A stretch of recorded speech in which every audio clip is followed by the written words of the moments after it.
Alright, number 1 for the final review. It says find the value of x that makes the equation true. So what I'm going to do is I'm going to take my equation and I'm going to solve for x. So what I could do is I could distribute or I could divide by 2 because we know that 2 is being multiplied by all this. So I could do the inverse, which would be divide by 2 to both sides. When I divide by 2 to both sides, I'm left with 3x plus 8 equals 11. Now I need to solve for x. I subtract 8 to both sides, where I'm left with 3x equals 3. I have 3x equals 3. So what this is saying is that 3 times some number is going to give me 3. And what to do when you have a number next to a variable is you're going to do the inverse, which is to divide, where x equals 1. So my answer is 1. Now I could go in and check that. I could do 2 times 3 times 1 plus 8. That should give me 22 as a true statement if I wanted to check. Number 2, it says solve 5 times x plus 3 equals 2x plus 3. So what I'm going to do first is I'm going to distribute, because I have an equal sign, so I can't just combine like terms. So I get 5x plus 15 when I distribute equals 2x plus 3. Now what I want to do is I want to solve for x, but I have x on both sides, so I need to move it over to one side. I'm going to move this over to the left by subtracting 2x. When I subtract 2x on the right, it cancels out, leaving me with 3x plus 15 equals 3. Now I need to subtract by 15 because I'm trying to get x by itself, and I'm left with negative 12. So what I have here is 3x minus 12. So what this is saying is that you have 3 times some number that we want to figure out is going to give me negative 12. Well, I know that 3 and x are being multiplied, so the inverse would be to divide, where I get negative 4 as my answer. Let's solve for x. So I have 3 is being multiplied by everything in parentheses equal to 12. So I need to figure out what this x value is. Now, since I have 3 times all of that, I can just do the inverse of dividing, which would be or inverse of multiplication, which would be to divide. So therefore, I get x minus 5 equals 4. I add 5 because I want to get x by itself, and I get x equals 9 as my answer. And I can always plug it back in. I can go back to the original where I have 9 minus 5 is going to give me 4. 3 times 4 gives me 12. So in fact, it does work.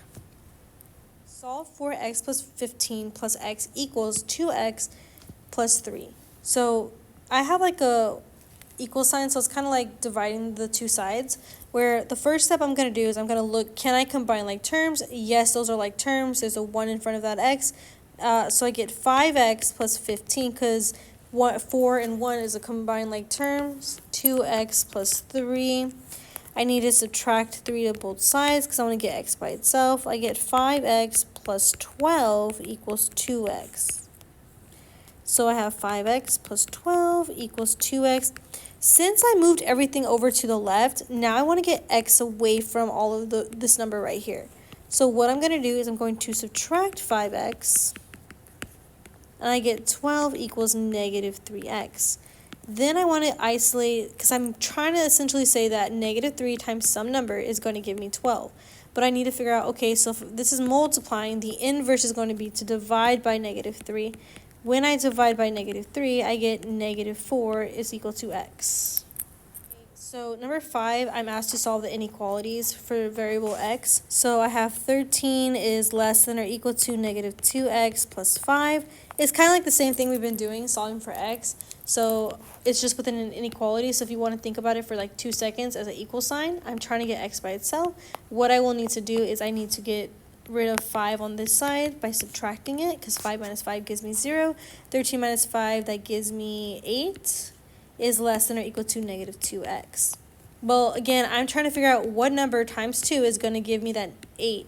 Well, I would need to divide by negative 2. And again, when you're dividing by negative 2 with the inequality, your sign flips. So your sign becomes greater than or equal to, where I'm left with x, and 8 divided by negative 2 is going to give me that negative 4. So my answer is negative 4 is greater than or equal to x. 3 plus 5 is less than 12. I need to solve for x, so what I'm going to do is I'm going to subtract 5 to both sides because I want to figure out what x is to make the statement true. I get x divided by 3 is less than 12 minus 5 is 7. Then I need to get x by itself, but it's being divided by 3, and the inverse of dividing 3 is multiplying by 3.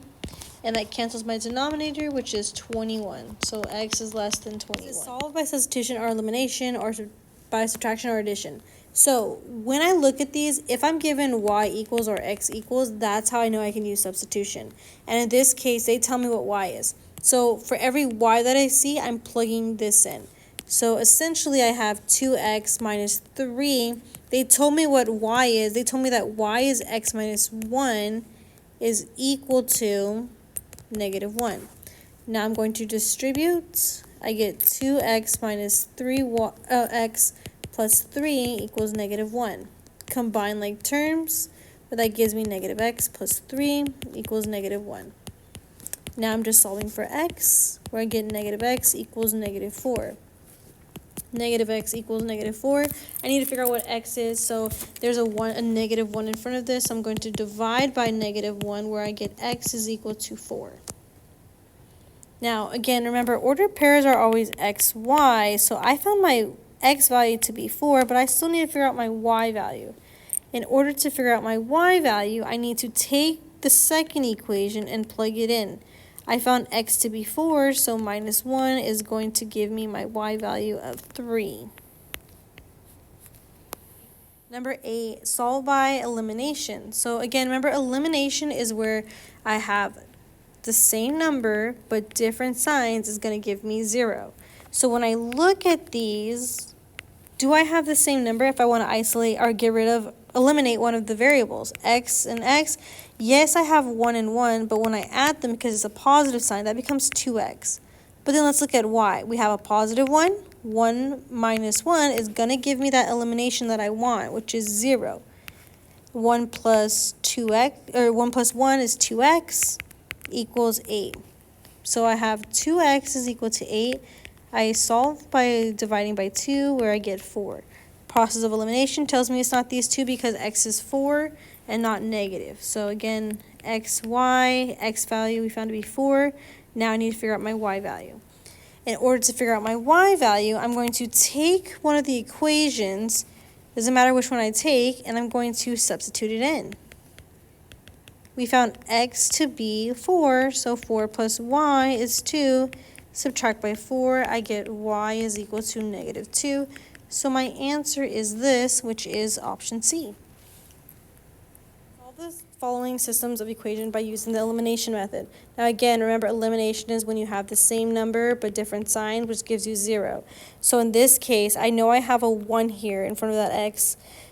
But if I look at these numbers are not the same. So I need to manipulate one of the equations to get rid of the variable. I want to get rid of x, so I'm going to multiply it by 5 because I know 5 times 1 is going to give me that 5. But I need that negative 5, so I'm going to multiply it by a negative 5. So essentially, I'm just manipulating the bottom equation to get negative 5x minus 10y is equal to negative 15. I'm then left with 5x plus 3y, because the first equation didn't change. This cancels out because 5 minus 5 is 0, 3 minus 10 is negative 7y, 1 minus 15 is negative 14. Divide by negative 7, and when I get y is 2. So essentially I can cross those out because y is positive 2. Now I need to figure out what my x value is. In order to figure out my x value, I need to go back to one of the original equations and plug it in.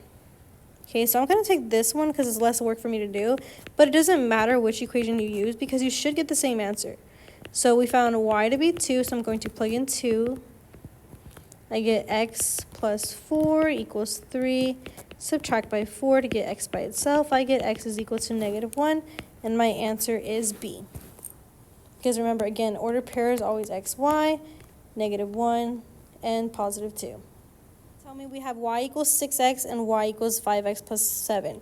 They tell me to use by substitution, but we also know it's substitution, not just because they tell us in the direction, but when you have y equals or x equals, it's substituting. So we know that y is 6x, so if I plug in 6x for y, then this is what I have. Now I just need to solve for x. I'm going to subtract 5x to both sides and get x is equal to 7. Well, if I look at these, I know an ordered pair is always x, y, so it should be 7 and then whatever that value is. So I can really process of elimination, but we could also check this by taking one of the equations and multiplying 7 in for x, looking at this equation, the first one, and I do in fact get 42. Number 11, solve the following systems of equations by using the substitution method. So again, they tell us what x is, so for every x that I see, I'm going to plug it in.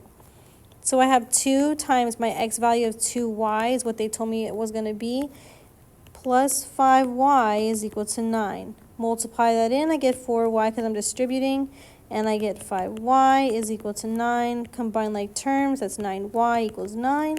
Divide by 9 because I want to get y by itself, and I get y to be 1. Now I need to figure out what is x. So I'm going to use the first equation because they literally tell me that once I plug in y, I should get my x value. And we found y to be 1, so I get x to be 2 because 2 times 1 is 2. So essentially my ordered pair is 2, 1. Is clockwise. So if I recall what my clockwise ordered pair rule is for 90 degrees, it's always x, y, and it becomes y negative x. Okay, so I'm going to write my ordered pairs really quick. I have A and I have B and I have C, just of this image right here. And we have A to be negative 3, 3, B to be negative 4, 1, C negative 2, 1. All I'm doing is finding these ordered pairs, start at the origin, go over negative 2, and go up 1. So that's how I got this. Okay, now my rule tells me that I need to go from my x, y's to go to y negative x. So in order to find A prime, I'm going to take my y value, which is 3, and take my x value, and if it's already negative, I'm just going to change the sign. Same thing here. If I want to find B prime, my y value comes first, which is 1, and since my x value is already negative, and 2 negatives is going to change that sign to be a positive 4. For C prime, this is 1, positive 2. Because y is my first, which is 1, and then negative 2, and a negative changes that sign. So now I'm going to graph it. Okay, so I have 3, 3. Here's A prime, 1, 4, B prime, and then C prime is 1, 2, which is C prime. So there is my image. It's in quadrant 1. I'm just going to write down my ordered pairs really quick. We have A to B negative 3, 3, B to B negative 4, 1, C to B negative 2, 1. Okay, and we know that an ordered pair is always x, y, but they tell me to add 7 to my x values and then subtract 3, and I'm just getting that from here, subtract 3 from my y's. So if I want to find A prime, I need to do negative 3 plus 7, which is going to give me 4. Take my y value and subtract 3, where I get 0. Okay, same thing for B prime. In order to find my x value for B prime, I'm going to add 7. And negative 4 plus 7 is going to give me 3. Take 1, subtract 3, because they tell me, and I get 3 negative 2. And then C prime, I need to add 7, subtract 3. I get 5, negative 2. So if I go to graph this, we have 4, 0. There's A prime. And then 3, negative 2. That's B prime. And then 5, negative 2, which is going to be C prime. Okay, so that's when I translate it. But the other step tells you to reflect over the x-axis. Here's my x-axis. Remember, again, in order to reflect, you have to have a line of reflection. This is your line of reflection. So if I want to find those other points for my image, it's going to be, this stays the same because it's right on the line, so it's A double prime. But then I look again, what's my distance from C prime to the line of reflection? And if you got to highlight your line of reflection, then do so. It's 2. So after the line of reflection, I'm going to travel 2 and get C double prime. Same thing here, and I should get B double prime. So this last image is what I should be graphing. Congruent statement. Okay, they give us that triangle RST is congruent to this triangle right here, but now we need to figure out what angle is congruent to R. Well, looking at the congruent mark, we know that R is congruent to Y, and we know that S is congruent to X, and then Z is congruent to T. So it would be Y, X, Z. Congruent statement. Okay, so if I look at this, we know it's side, angle, angle, angle, angle, side, where they're saying that angle B, the triangle BOW is congruent to, it looks like MAN, because we know that A is congruent to O, W is congruent to N. So it would be triangle MAN. Correctly indicated with the triangles. Okay, so what you're going to do is you're going to use these statements that they give you and see which one is true. So if I'm looking at this first one, it says that triangle XYZ is congruent to NQP. So what you want to look at is their angles. Is angle X congruent to N? Okay. Is angle Y congruent to, what is it, Q? No, because this has one congruent mark where this has two. So that's not valid. Now we go to the next one. Is X congruent to Q? X has 3 markings, Q has 2, so no, that's not a true statement. My next one is X congruent to N. X has 3, N has 3, so that looks good. And is Y congruent to P? That looks good. And then Z is congruent to Q. So that is our true congruent statement. Triangles are congruent. Okay, we have side, angle, angle. So we know that it's proof by angle, angle, side. Or side, angle, angle.